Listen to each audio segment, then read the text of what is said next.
No? Not really, no. Okay. Brian? Diana? Oh. E. Alexis? Yenning? Jane? Neither. Bridget? It's okay. Okay. Phoebe? Karen? What religion are we discussing tonight? Islam? No, we'll just do Taoism tonight. Taoism? It's easy, it's cheap. You know, we can cover it in like an hour. Islam it's a little tough. It has to be like a very bona fide relationship that usually takes a while. And Christianity and Judaism. Okay. You sure you just want me to just ramble on for the next 3 hours? You guys don't have any questions about anything? Alexis? Oh. Yeah.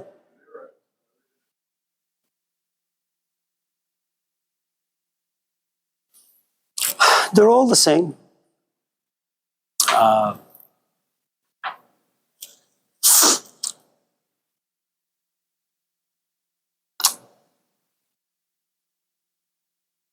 My grandmother, as well as my wife, as well as my sister, of course, my grandmother has passed. My mom's cooking used to be good. It's just... But my sister and my wife's, sometimes they call when I'm going to Roseville and they ask, so Amir, what should you cook?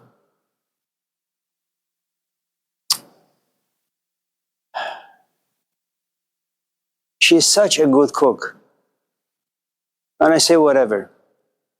You know, she has like salt on her fingertips. And whatever she touches, it just turns out magnificent. So, yeah. I mean, if there is a religion that you prefer, we can talk about it tonight. You sure? Okay. Brian, you don't have anything? Any comments about Iran? About politics? About people? About culture?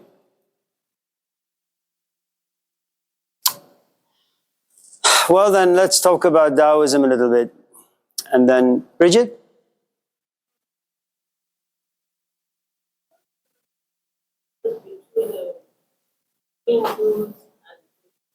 What's the difference between Hindus and Buddhists?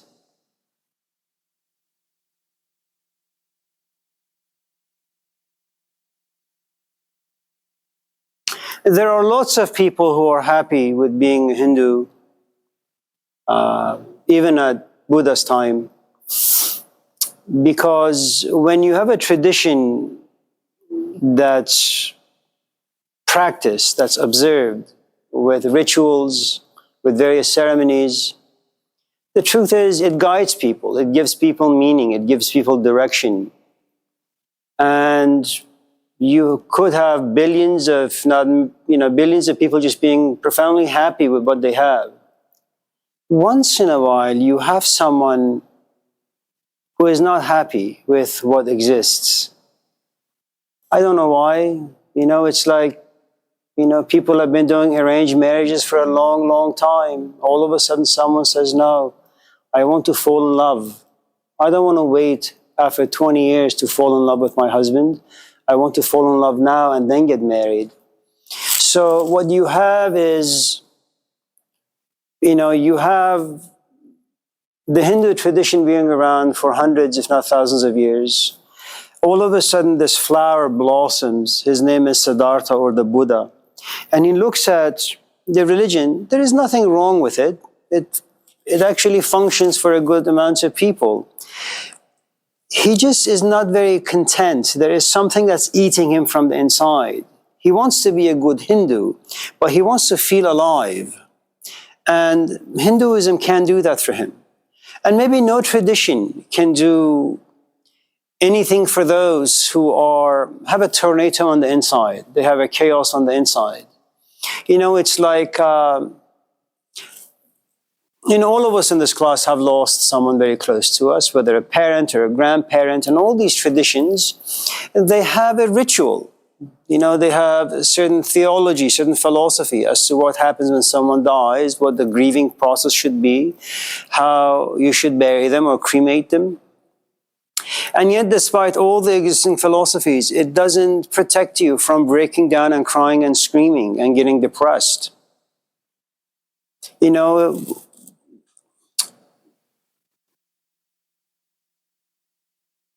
The Buddha has lost something. I don't know what he has lost. He's grieving for something. I don't know what he's grieving about. I don't know why he's unhappy or he's discontent. All I know is that here's a man, he looks at his parents, he looks at this culture, he looks at religion, everything. He's just not satisfied. And then, like Brian, he goes to Iran. He sits under a tree, he fasts, he meditates in hopes of finding something. Whether or not he finds, we don't really know. I don't know what Brian has found, but it could be that all that he ever wanted could be found in Iran. In the case of Buddha, that wasn't so. He had to try being a monk. He had to try fasting. He had to try meditating, only to realize they're completely useless. And then he goes through, various stages of emotions and thoughts, gets really, really depressed, and something breaks open, and he has his own philosophy.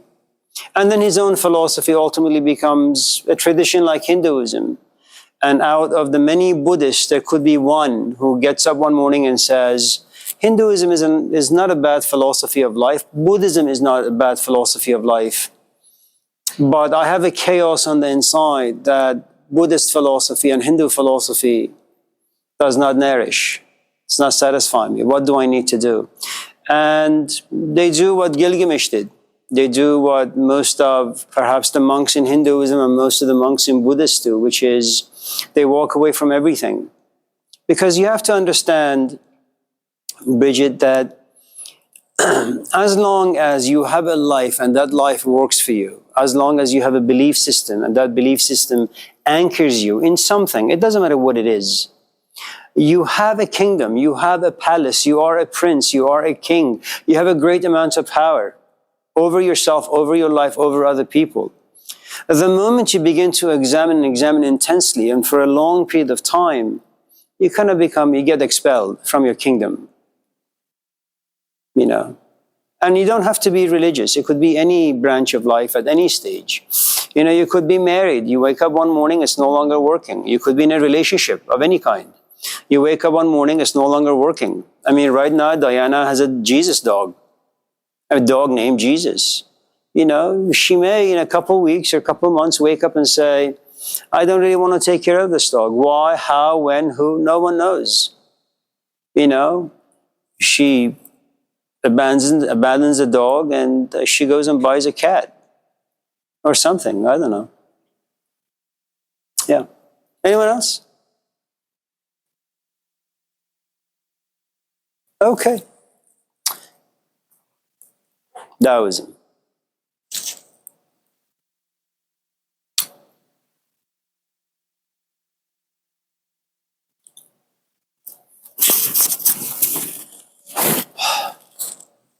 Do you have any questions?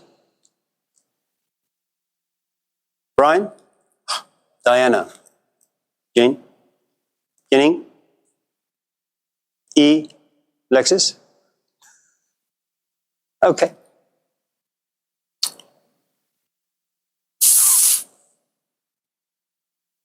Taoism is just another name given to an authentic tradition that quests for what it means to be a human being and what a fallen human being needs to do to feel him or herself alive and authentic. It really is just a duplicate of all the other traditions we've talked about. We're just going to use different names, different concepts, ultimately all leading to the same thing.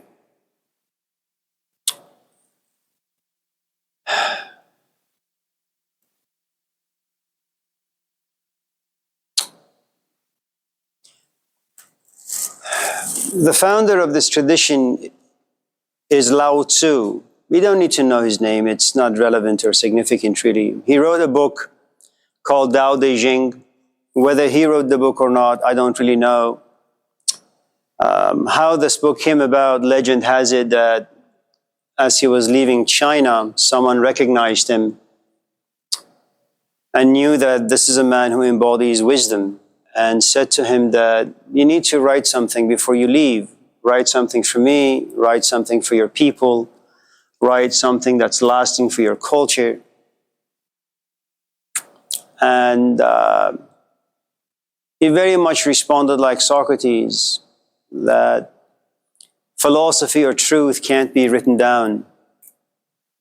Or like Plato, that I haven't really written the true philosophy down. But nevertheless, his only way out of China, supposedly, was to write a few pages, about 84 chapters, I think, give it to this guard, and he left China for good.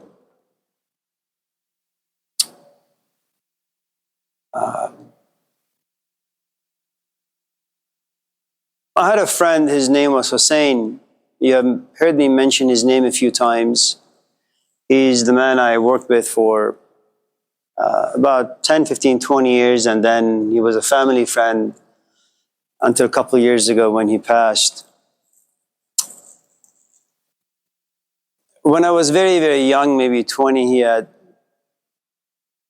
told me, Amir, it's no good to read a book without the teacher. I had no idea what that meant. He had given me the New Testament to read. He had given me parts of the Quran to read. He had given me, in Persian, the dialogues of Plato. And I had assumed that I had grasped some of the concepts in the book and some of the wisdom in the book, but that wasn't the case at all. For those of you who may one day read this book called Daughter of Fire, about a 50-year-old woman who goes to India to kind of work with an Indian guru or a teacher for about 10 or 15 years, Irina Tweedy, and his name was Bhai Sahib. You may walk away writing a really, really good summary about the book for a class perhaps, or you may even take notes as you're reading a book. And then you may assume that just because you've read the book, because you've taken notes, and because you've given a nice summary to your students, you actually understand what the book is all about.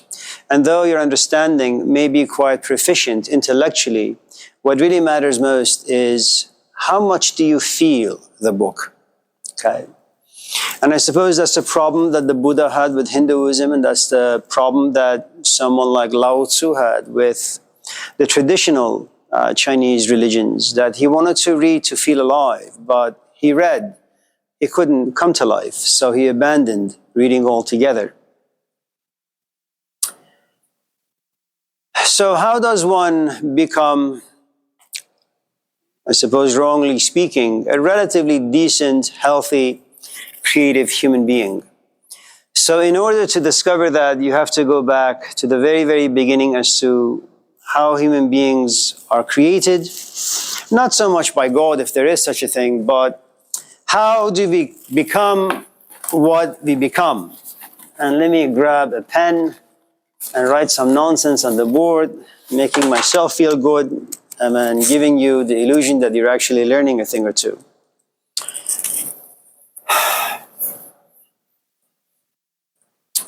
This is me.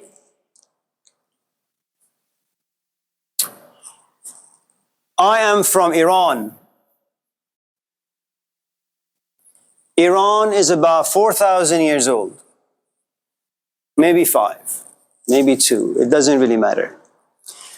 4,000 years means you have a lot of events that has taken place in that part of the world. And the occupants of this location, this place, Iran, they had to make sense of all the events. The narratives they create about the events create this thing called history. Okay? History is nothing but a narrative or a story of a culture. So you're talking about a culture that has 4,000 years of stories. Okay. Culture gives birth to tradition. Tradition gives birth to rituals. But more importantly, culture gives birth to identity.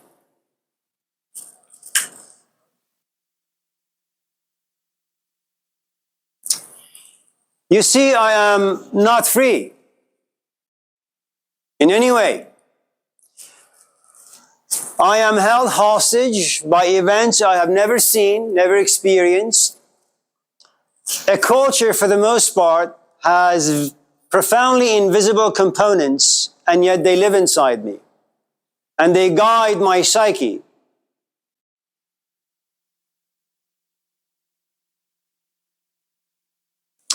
There are certain ways that people should dress. I didn't come up with that philosophy. It's something I would see every single day when I was living in Iran. There's a certain way that people should behave.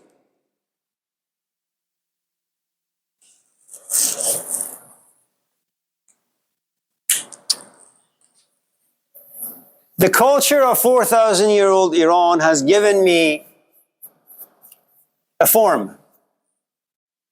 I live inside this prison.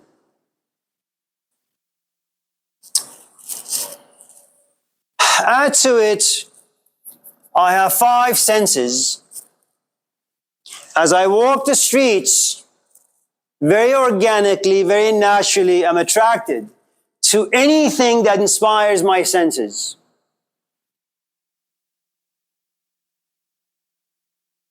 Some of you may go to YouTube tonight or Yahoo, and you may see the face of Kim Kardashian, and you may click on the icon. She is attractive. It's organic, it's natural. But all of a sudden you pull yourself back and you say, I am a philosopher. I ought to be reflective. Kim Kardashian is vain. Why would I want to do that? Through reflection, I condemn my senses. But that reflection also has been formed by my culture, by religion, by the philosophy that lives and governs my people. Okay?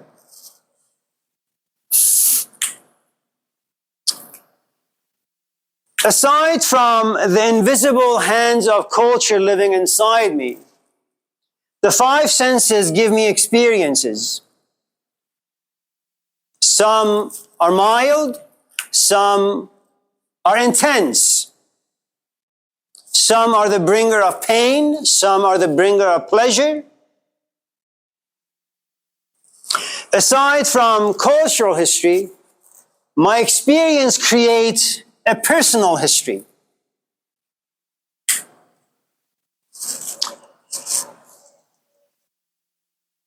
So now I live in 2 prisons. The prison of my culture and the prison of my experiences. And remember, experiences create memory. Those that are positive, I would want to repeat. Those that are negative, I would want to run away from, make sure they never happen to me.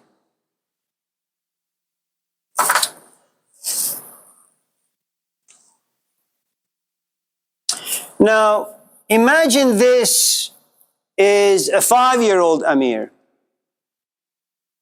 And a 5-year-old Amir has a father who's an alcoholic.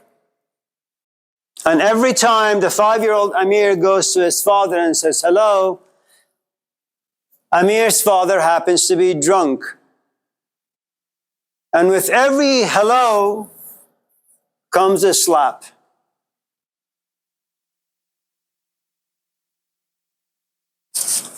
This experience turns into a trauma. In this trauma, I lose my faith, I lose my trust, and I will never have an ability to trust and have faith in anyone. It can all camouflage as love, but the truth is, it's not. I will always leave a few back doors open to run away. Okay? And I say this because this is part of the American culture, and it's becoming the American heritage, which is every person now lives with a good amount of trauma on the inside.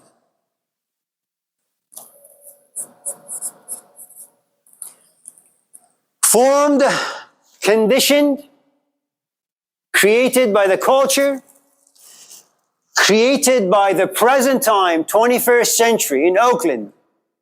What I see on a daily basis, they shape and govern my thinking and my emotions. And those two ultimately take my physical body either into the world or away from it. And then I have my internal dialogue with all the stuff that has taken, that have lived inside me for many, many, many, many years, remaining unresolved. So the first task of a Taoist teacher is to make Amir, living in all these different cages, formless. I don't know how it's possible, but that's the first step. How do you remove the historical narratives from my psyche that give me meaning, direction? Now, some of you in this class may be angry, and you may not like to be angry, but the truth is, anger gives you meaning. It anchors you.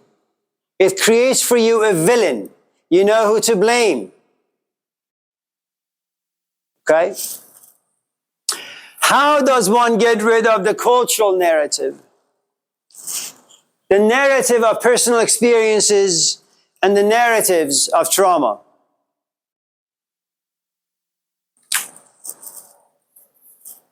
I don't know.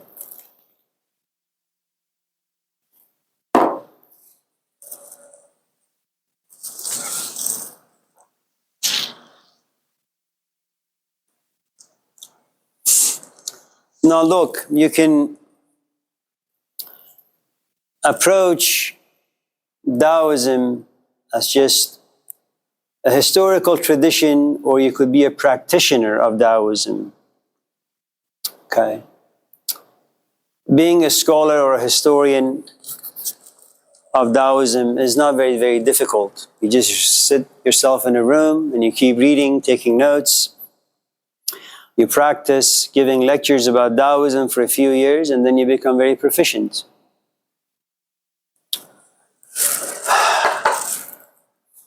Bringing this thing to life is a very, very, very different story. So, let me, with my very limited experience and very limited vocabulary, try to explain how formlessness is achieved.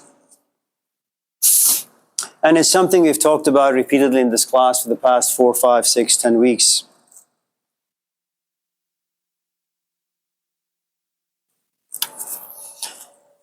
So remember, this is the culture, this is the personal experience, this is the trauma, and this is you. Even if you're lucky enough in this culture to get rid of the trauma, you have your personal experiences, the good, bad, right, wrong. Even if you're lucky to get rid of this, you have the cultural experiences. Okay? So for those of you in this class who once in a while experience racism, for example, bigotry, for example, you need to understand the cages in which people live and how those narratives express themselves outwardly.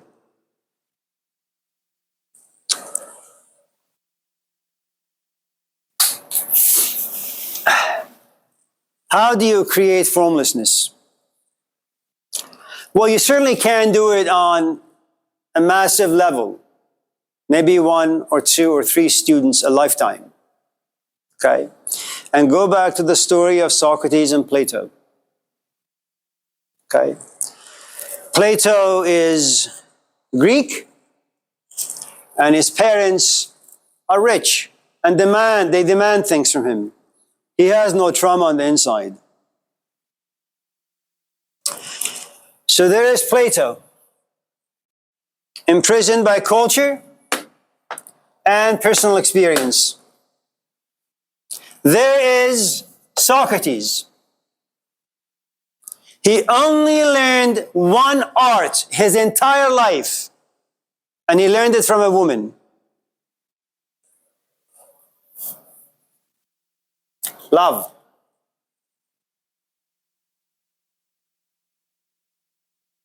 It feels good, but it's profoundly frightening.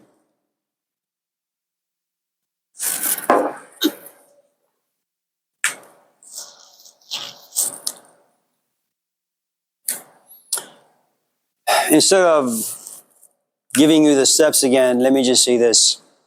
The only way that Socrates can pull Plato out of these cages is by creating trauma. But his trauma, the trauma that he must create, must be much more intense, the narratives, the trauma, the intensity, than what the culture gives him and what his own personal experiences are. Okay? In other words, I forget what this liquid is that you drink to cleanse your interiors. You know what it is? You can get it at Walmart. This comes in a bottle, it's clear liquid. You drink it, and you just have diarrhea for the next 20 hours. Everything from your inside just comes out.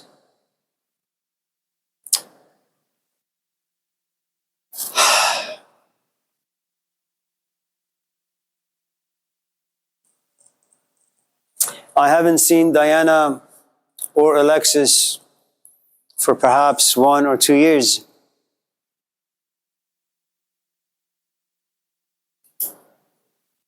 They are well. It means that they've been doing things for the most part. And those things have given them relevance, significance, meaning. It doesn't mean that they haven't suffered any hiccups. Once in a while, waking up sad and depressed, isolated, lonely. But for the most part, it means they've been okay. All of us in this class are grounded by meaning, by purpose. Our desires, whatever they may be, they give us some sort of guidance and satisfaction. Socrates wants to destroy everything that lives inside Plato. The first day of this class, I asked Jane, "Where are you from?" And she says, "Ukraine." I could have very easily contaminated her more by asking, "So what do you think about the war? Do you have any family there?" But the truth is, in as much as I may be interested, I'm not really that interested. She's in America. She has her own issues with life in America. She has a husband. She has 2 kids. She wants to be a nurse. And in as much as it's good that she worries about her people in her land, the truth is she can't reach them. She's more focused on her life here.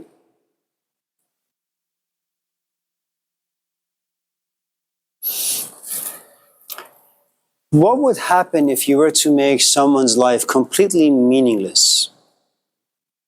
You need to understand Socrates is profoundly selfish. He wants to sell himself. He wants to remove culture. He wants to remove all the stories that live inside you and I and place his own stories inside us.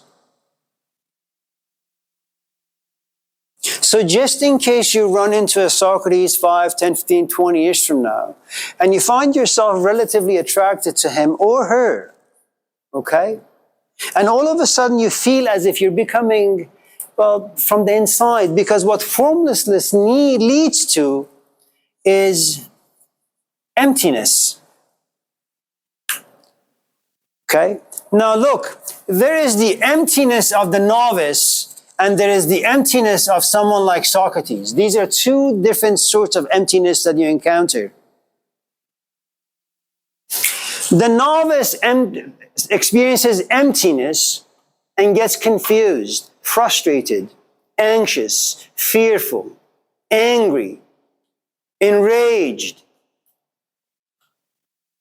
That's what a novice experiences. The emptiness that lives inside a teacher is very, very, very different.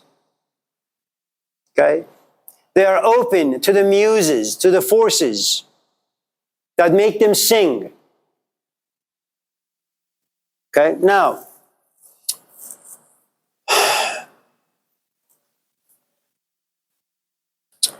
so let's talk about the emptiness that lives inside the novice. I'm not a practitioner of the ideas we've been talking about the past few weeks, so I can't really talk about the emptiness of teachers. So as a novice, let me just talk about the emptiness that lives inside students.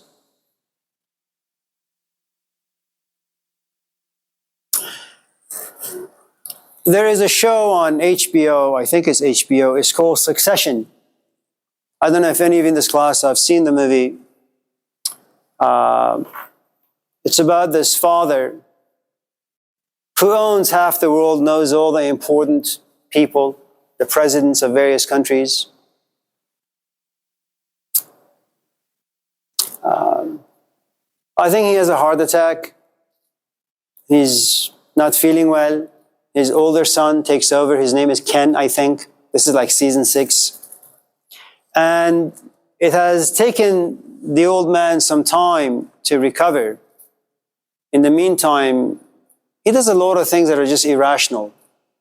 And so the son schedules a board meeting and he wants to oust his father. And he wants to save and protect the company and all the people who work there. From season 1 to season 6, the older son, Ken, I think that's his name, he is engaged, he is active.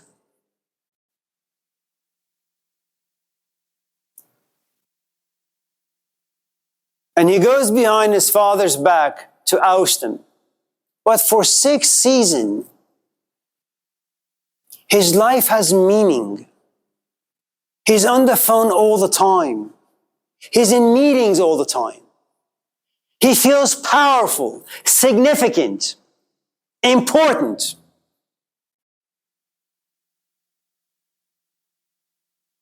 But when the vote of no confidence fails, his father looks at him and says, "You're fired." And the son leaves. And you know how the season ends? He finds himself in the middle of a busy street, has no idea where to go or what to do. He can no longer be a CEO. He no longer has importance. No one's going to listen to him. He doesn't have a job. He doesn't have an identity. He's stranded in the middle of nowhere. Go back to the movie The Matrix. When he meets Trinity, Switch, and some guy in a car, and he is asked to lift his shirt and he says no. He opens the door to leave the car. He looks out. It's empty. It's dark. It's raining.